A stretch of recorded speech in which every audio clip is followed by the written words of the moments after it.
Merry Christmas, but not to the Suns, because Luka Doncic had something he put in their stocking. The Celtics dominate the Lakers in LA. Is Nikola Jokic suddenly a free throw grifter? The Knicks get a big win in the Garden, and is Jaime Jaquez a serious Rookie of the Year candidate? Oh, by the way, yeah, Kevin Durant's frustrated already. We got a lot to talk about on Locked On NBA. You are Locked On NBA, your daily NBA podcast. Part of the Locked On Podcast Network, your team every day. Welcome to Locked On NBA, your daily source for all things NBA from the Locked On Podcast Network, your team every day. Thanks for joining us and making us part of your day. We appreciate you guys being with us and joining us on whatever platform you've chosen, whether you're on Apple Podcasts, where we do appreciate those 5-star reviews.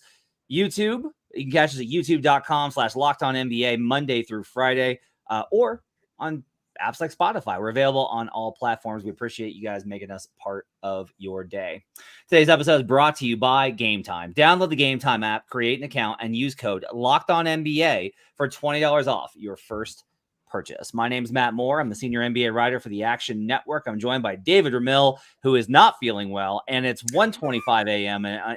in Florida, and he is still showing up when needed. Heat culture, baby. Heat culture. Heat culture for David Ramil. He's co-host of Locked On Heat. On today's show, we'll talk about all the Christmas games. We'll talk about Kevin Durant's reported frustration, as Adrian Wojnarowski reported on ESPN. We'll talk about all those games and run you through that entire slate. Glad to have you guys with us. If you celebrate the holidays, hope you had a great one. Hope you had a very Merry Christmas if you celebrate. If not, hope you enjoyed a nice day off and got some Chinese food, because that's what I did after I made a big meal for the family on Sunday. I completely bailed and we got Chinese tonight. All right, David, we got a lot to get to. We're going to roll through this. Let's start here.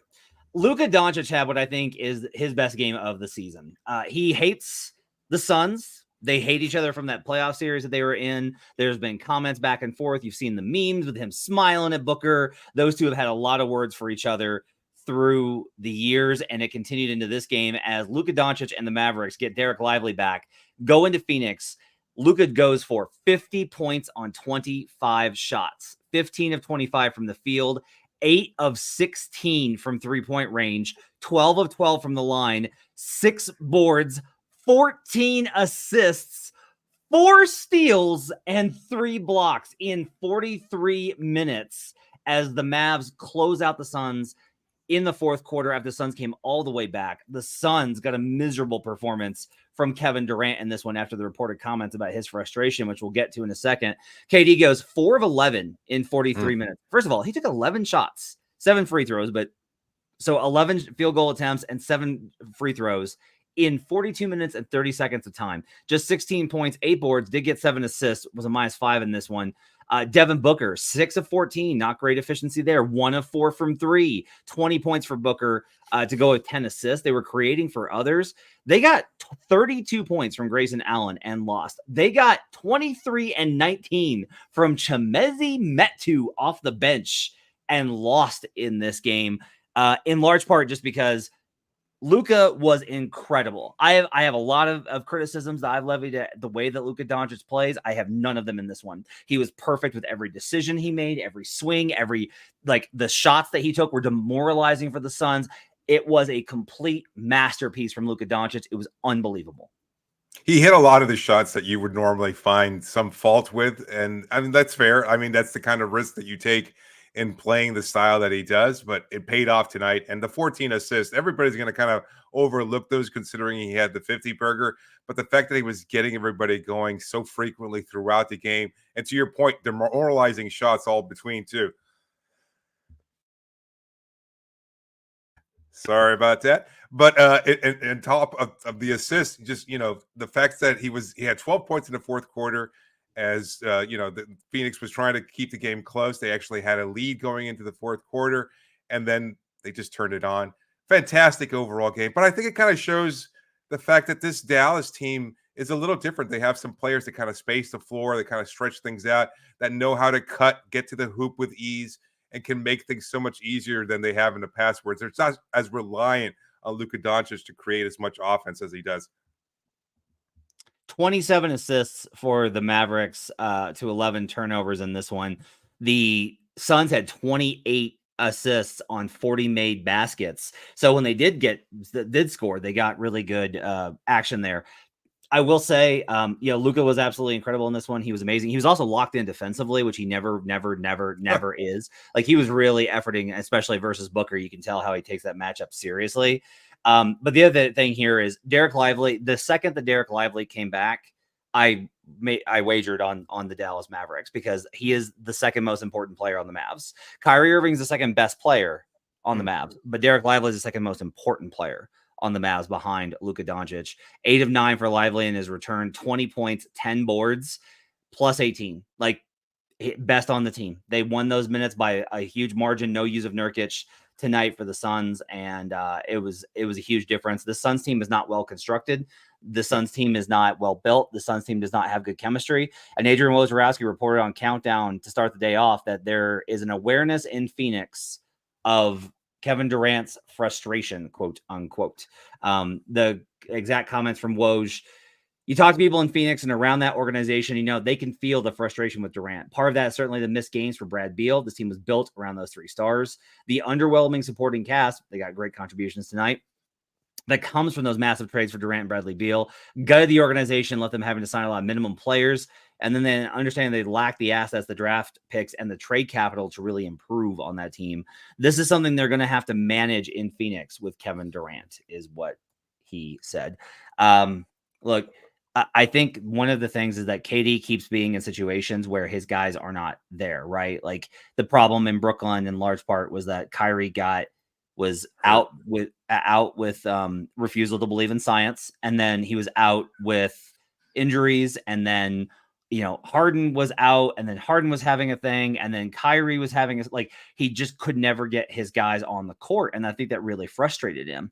And now he's in Phoenix, and Booker hasn't been available this season. And, he's finally starting to play some games, and Beal's been out essentially the entire season. They went big on this 3-star formula, and it's not working. And KD is not a player who's like the engine who's going to lift everybody up.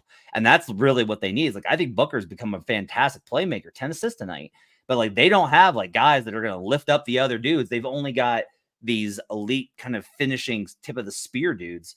And I think that's one of the reasons why they've struggled so much. But look, there's a lot of season left. The best thing about the NBA is that the worst thing about the NBA is after a big win, in 48 hours, you got another game. The best thing about the NBA is in 48 hours, you can break your losing trend and start to turn your season around.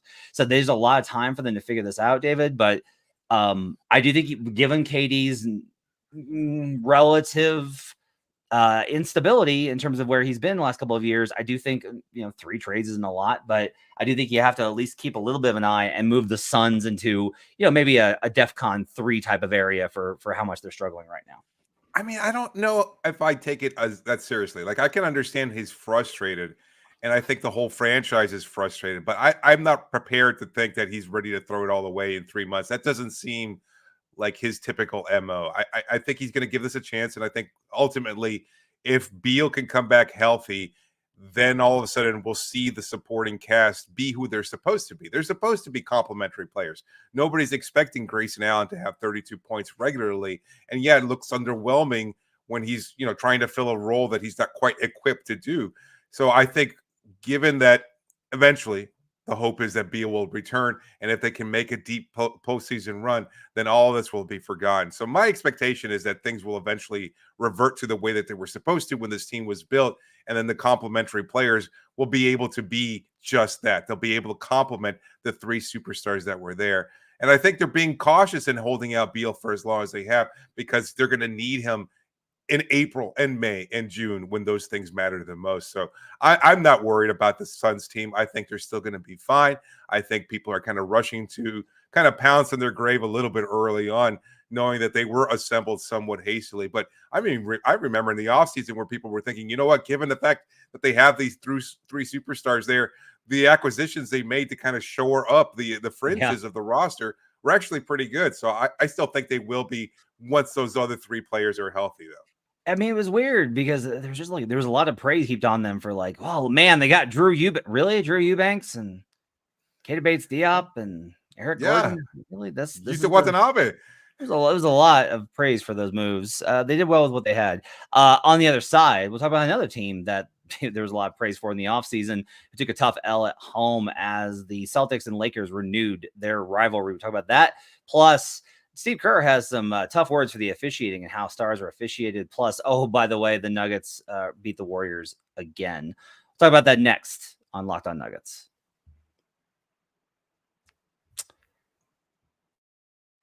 Right now, I want to tell you about eBay Motors. Our partners at eBay Motors have teamed up with Locked On Fantasy Basketball host Josh Lloyd to bring you some of the best fantasy picks each week, all season long. Whether you're prepping for a daily draft or scouting the waiver wire, every week we're going to provide you players that are guaranteed to fit your roster. Let's see who Josh has picked out for us in this week's eBay's Guaranteed Fit Fantasy Players of the Week. How about Isaiah Hartenstein? You know, it appears Mitchell Robinson's out for the season. They've applied for the disabled player exception. And Isaiah Hartenstein is the clear ad if he's available. Hartenstein, obviously great on the boards, going to be able to have some opportunities on rolls. He's good on steals. He's got a little bit of passing chops too out of the short roll, getting more chemistry with Jalen Brunson. I think that's a smart pickup there for him to fill up the stat sheet. Josh Lloyd from Locked On Fantasy Basketball is going to help you win your fantasy championship. And eBay Motors knows a championship team is about each player being a perfect fit. It's the same with your vehicle. My Rogue is getting up there in terms of miles. I've had it for quite a while, but I still love this thing and don't want any other one, mostly because I need an SUV that's just big enough to keep my kids separated in the back seat. And that's why I've got to keep it going with eBay Motors. With over 122 million parts for your number one ride or die, you can make sure your ride stays running smoothly. Brake kits, LED headlights, roof rack, bumpers, whatever your baby needs, eBay Motors has it. And with the eBay Guaranteed Fit, it's guaranteed to fit your ride the first time, every time, or your money back. Plus, at these prices, you're burning rubber, not cash. Keep your ride or die alive at ebaymotors.com. eBay Guaranteed Fit, only available to U.S. customers. Eligible items only. Exclusions apply. We'll be right back on Locked On NBA.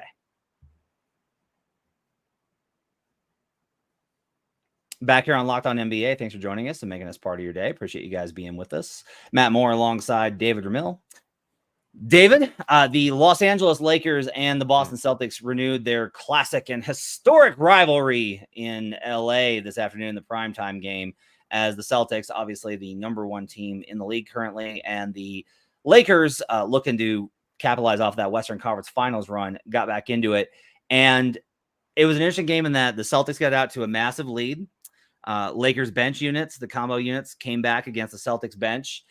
Joe Mazzulla made some adjustments to those rotations in the second half. And then like a funny thing really kind of happened as the second half started and kept going. And then especially in the fourth quarter, the Lakers just stopped playing defense, just quit playing defense entirely. And this team that was supposed to be built around defenders like Anthony Davis and Jared Vanderbilt and Rui Hachimura and LeBron James, they just couldn't stop a nosebleed. It was absolutely pitiful in the second half in terms of the defensive performance. Anthony Davis filled up the stat sheet. 40 points on 15 of 26 shooting, 13 boards, 4 assists, 1 block, and a team worst defensive rating when he was on the court. Funny how that works. Jaylen Brown, only 19 points today. You know who was actually really great was Kristaps Porzingis, 28 points, 11 rebounds. David, my big takeaway from this game is honestly that the Celtics lost to the Warriors and their offense melted down again. And they didn't have Porzingis. And then you see in this game that they're consistently able to get great action when they have this full unit available. We don't know if they're going to be healthy, but if they are healthy, Porzingis does make them a legitimately more dangerous, leveled up team than we have seen in the past. As somebody who's covered the Heat and their battles versus the Celtics, do you think if Porzingis, I know that the Porzingis thing is a big if, but if he's healthy, do you feel like he's going to make a big difference for them, not only in the regular season, but the playoffs? I think so. I mean, they were pretty good in the playoffs to begin with. It's not like they needed a substantial upgrade, but I think between the combination of him and Drew Holiday at the point guard at position, I think that's going to be adding the kind of, the well-rounded cast that maybe they were lacking in years past, not necessarily as reliant on Tatum and Brown to step up in those moments. But yes, I think he's been fantastic this season when he has been healthy and available. He provides a level of defense at the rim.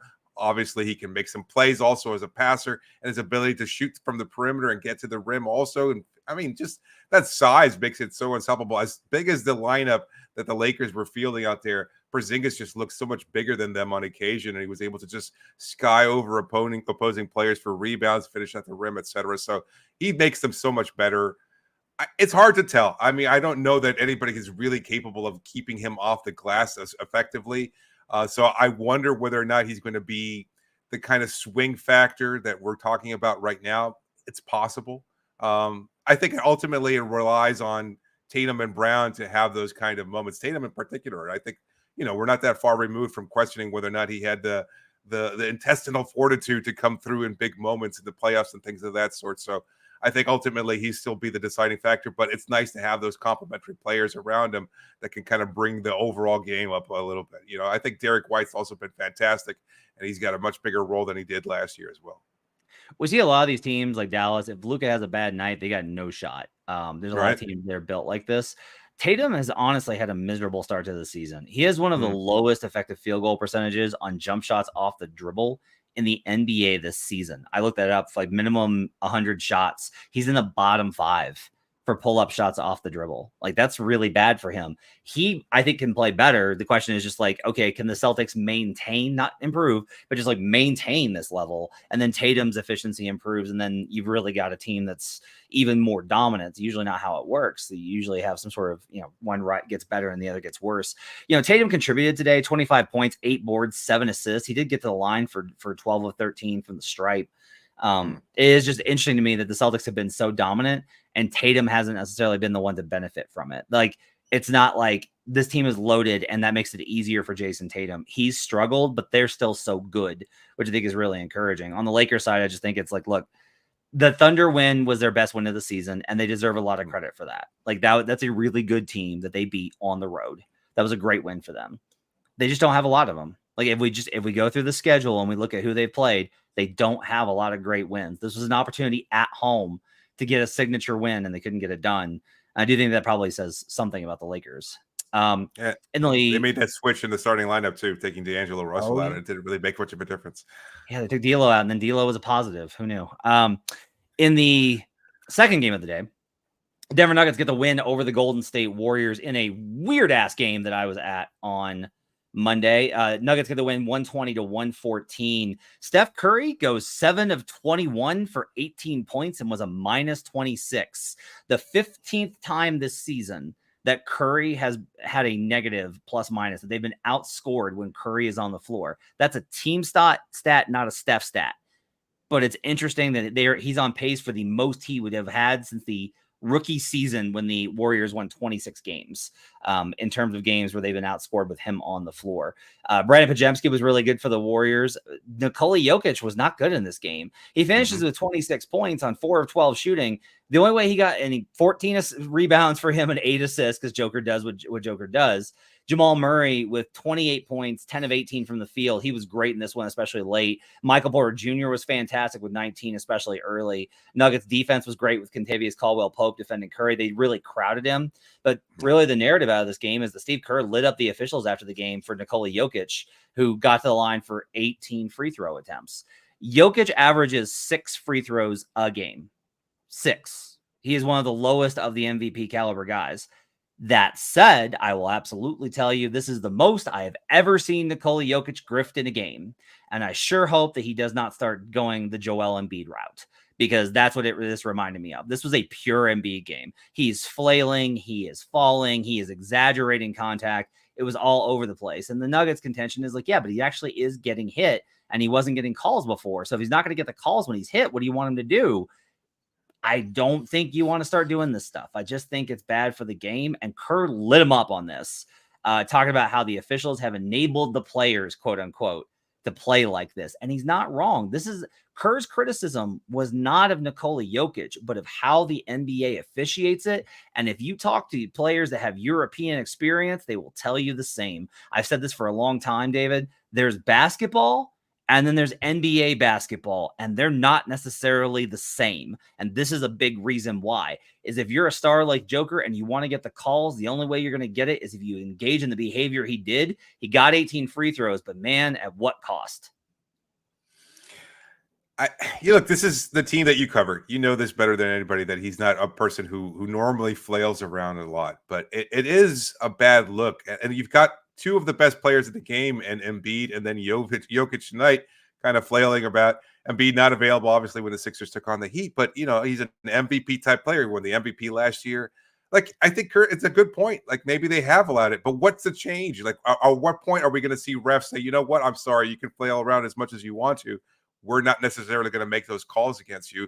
And if that's the case, then I mean, how does that change again? Like, we have these points of contention every year, points of emphasis, right, at the start of every season. Oh, the referees are going to call this differently, and then it just winds up reverting back to the status quo. I don't know. I think it's at some point you just kind of have to live with it. And if this is, I don't think that this is the route that Jokic is going to take more regularly, but it was pretty evident today that he was trying to sell contact as much as possible. 100%. The other thing is, if one of the problems, look at the business side of this, if one of the problems is player availability in the new media deal, you have to have your best players available. What's a good way to keep them available? Make sure they're not taking contact. Avoid contact. How do you get people to not make contact with them? You get them in foul trouble. Like,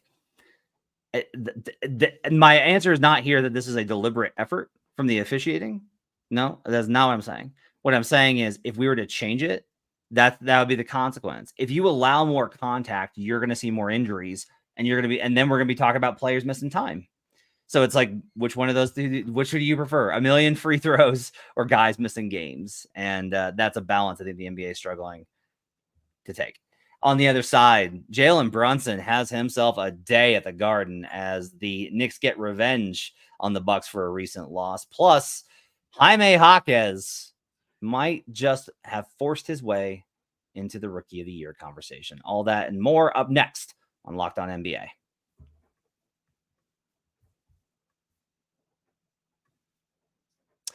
Right now, I want to tell you about Game Time. It's absolutely the best way for you to get tickets.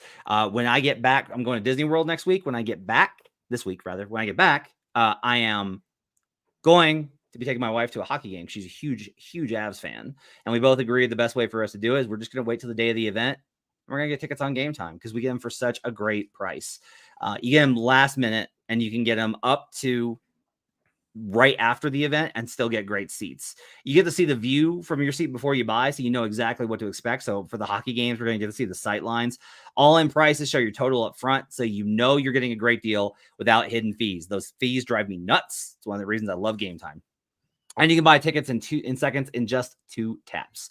Take the guesswork out of buying tickets with Game Time. Download the Game Time app, create an account, and use code LOCKEDONNBA for $20 off on your first purchase. Terms apply. Again, create an account and redeem code LOCKEDONNBA for $20 off. Download Game Time today. Last minute tickets, lowest price, guaranteed. We'll be right back on Locked On NBA.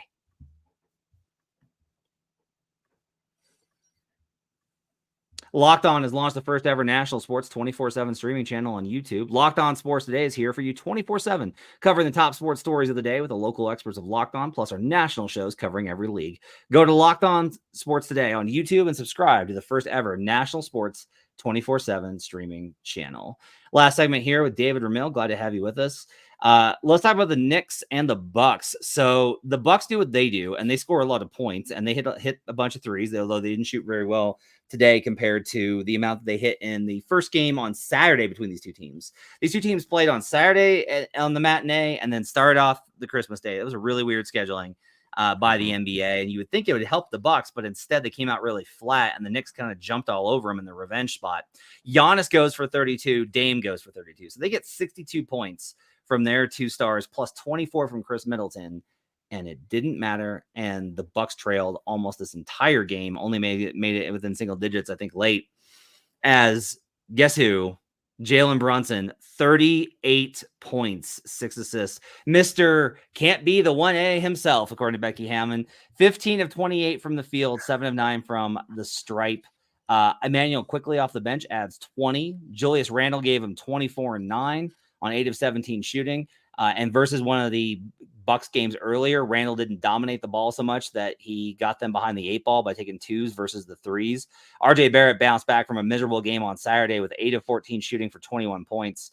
The Knicks only hit 8 threes in this game and still won comfortably. That is, 1, surprising, 2, rare, And 3, a really big concern for the Milwaukee Bucks.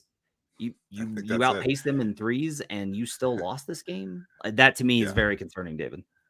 I mean, point of attack defense is going to be a problem when you have Devin Lillard out there, and basically you're allowing these free runs at the basket. It was allowing opportunities for Brunson quickly and others to get to the hoop at ease. I think they space the floor just enough, and then when you have a way of screening out Lillard or getting past an initial defender and being able to get to the mid-range game or to the rim, it allows for that easy offense, and you're going to be able to get up a number of opportunities that way. So, yeah, I think that's the bigger concern more than anything. It was a great game for the Knicks.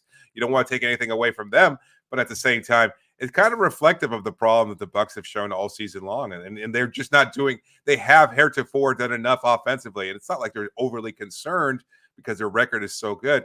But it kind of reminds me, watching them, the more I watch them, it kind of reminds me of those early aughts Oklahoma City Thunder teams where it's like with Giannis and Dame, it kind of reminds me of KD and Westbrook, where it's, pick your poison. One goes and attacks and the other goes and attacks. It's never this free-flowing offense. And if you have those kind of problems defensively, you need to get something more on the board. Like there needs to be a little bit more consistency from them on the offensive end where you kind of see an actual game plan being played out rather than, okay, you get a bucket, now I go get a bucket, etc. Becky Hammond's comments about Jalen Brunson not being a 1A. I don't think the Knicks are a title team because I don't think that Julius Randle is a good enough 1B and has issues there. I think their defense is inconsistent. I think they're really going to miss Mitchell Robinson. I think that they have good wings, but not great wings. They have like some guys, but they don't have if they had like an OG and an Obi, I would feel a lot better about their situation. Someone like that. I will say this though. They might not be able to win 3 series in the Eastern Conference, but the Bucks, the Cavaliers, and the Sixers all are going to have problems with Jalen Brunson. They're all going to have issues with them if they face them in the playoff series. Embiid is going to play drop coverage, and Brunson's going to get to those teardrops that he hit a lot today. The mid-range pull-ups, he's really good at putting guys in jail and change of pace stuff. The Bucks, same deal. The drop coverage with Brook Lopez, he's going to attack that the same way that the Heat have attacked it in years past. And the Cavaliers play 2-on ball, and Brunson's proven that he can beat their guys 1-on-1 at point of attack. So those teams, I think, are going to have a really hard time if they face Jalen Brunson in a series, because Jalen, I'll say this, the thing about him being 1A is not about mentality. Brunson, he's got that dog in him. He attacks, he's efficient, and he's smart. He doesn't overextend. He doesn't play outside of himself. And that's really valuable in these playoff series. And I think that the Knicks are going to be dangerous series by series, depending on the matchup. That's fair. I mean, that happened in Miami. Last year, actually, he wound up having a pretty good series, but they wind up mitigating almost everybody else's impact. So it was kind of letting him cook and then kind of taking everybody out of the game. And Jimmy Butler was great for 1.5 games until Josh Hart took him out. But yeah, I think that's going to be an interesting development over the course of the season, is whether or not they can continue to get a much more well-rounded cast. Do you see a trade for them happening at some point during the regular season? Man, not now, because if you're the Wolves, why are you going to mess with? Why are you gonna mess with what's going on with the Wolves? You wouldn't do that. So you're not gonna trade Towns. Right. I don't know who else it would be. unless Kevin Durant be an option. Yeah. Unless Kevin Durant wants to head back to New York and play for the other squad. But yeah, no, I don't know. They have a really good trade package, but I don't know that there's going to be. I mean, look, the answer is there may be that star. We just may not know that he's available right now, because sometimes it goes from like, oh, that guy's not going to get traded, to like, oh yeah, he's definitely getting traded this week, and that happens in the next 6 weeks of action. And finally, last game, those pesky Heat. This should have been an awesome game. This should have been like a really big time matchup, and instead Joel Embiid has sprained ankle. Embiid now has one game played on the road this season versus a team over 500 this season that he's played in. But ankle sprains happen. What are you going to do? Jimmy Butler also not available. And Heat controlled this. Like, this is a kind of a weird game of runs. Sixers went up early, and then Heat made a big run, and then Heat held it, and then the Sixers came back and tied it, and then the Heat pushed ahead. And the big story from this one is Jaime Jaquez, who the Blazers could have had in the trade. I'll just go ahead and get ahead of David in those conversations. 31 points for Jaquez on 11 of 15 shooting, 10 rebounds, 1 assist, 2 steals. Bam had very, very good things to say about him after the game. 8 of 8 from the stripe. Bam chips in 26 on 9 of 15 shooting. The Sixers obviously missed Joel Embiid's defense here a ton as the Heat just carved them up. I got to tell you, David, I kind of like this Heat team. Like I'm actually pretty high on this Heat team, and that's going to come as a shock, I think, the South Florida partisans. But like, I think this Heat team is actually underrated offensively for how they move the ball and how Duncan Robinson's playing. But more to the point. Well, first, what was your big takeaway from the game? And then I got to ask you about Jaquez. Miami's lucky that Tyrese Maxey really struggled from the floor, but I agree with your point that Miami's team is deeper. They just haven't been healthy all season long, whether it was Tyler Hero missing a bunch of games, etc. They just have not been able to field the complete and total package. But I think you're right in terms of like the diversity, the versatility, the different options that you can go to in a night to night. There are still concerns with this group, but this team is better than last year's team. I just don't know that they're going to make as deep a run in the playoffs because, historic shooting and everything else. Yeah, I mean, look, I do like their kind of formula for how they're playing. Look, Tyler Hero was a -5 and a win. With Jaquez, do you think, look, the rookie of the year conversation is Chet Holmgren, Victor Wembanyama, period, end dot. But in the interest of total fairness, Jaquez is contributing at a really high level for a team with championship aspirations.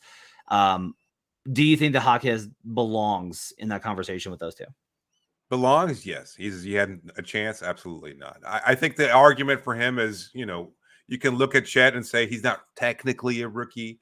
And then you can look at Wembanyama and say, well, look at the team and everything else that's going through. And in terms of Jaquez, he's playing at a high level for a team that's playing at a high level. And so I think that kind of counts as there's not just a looter and a riot. Go ahead and do what you have to do. It's your first year, figure it out. He's playing in a system that's well designed and he's maximizing his role in a really highly efficient way. And so he's going to get some looks, but he's not really a contender.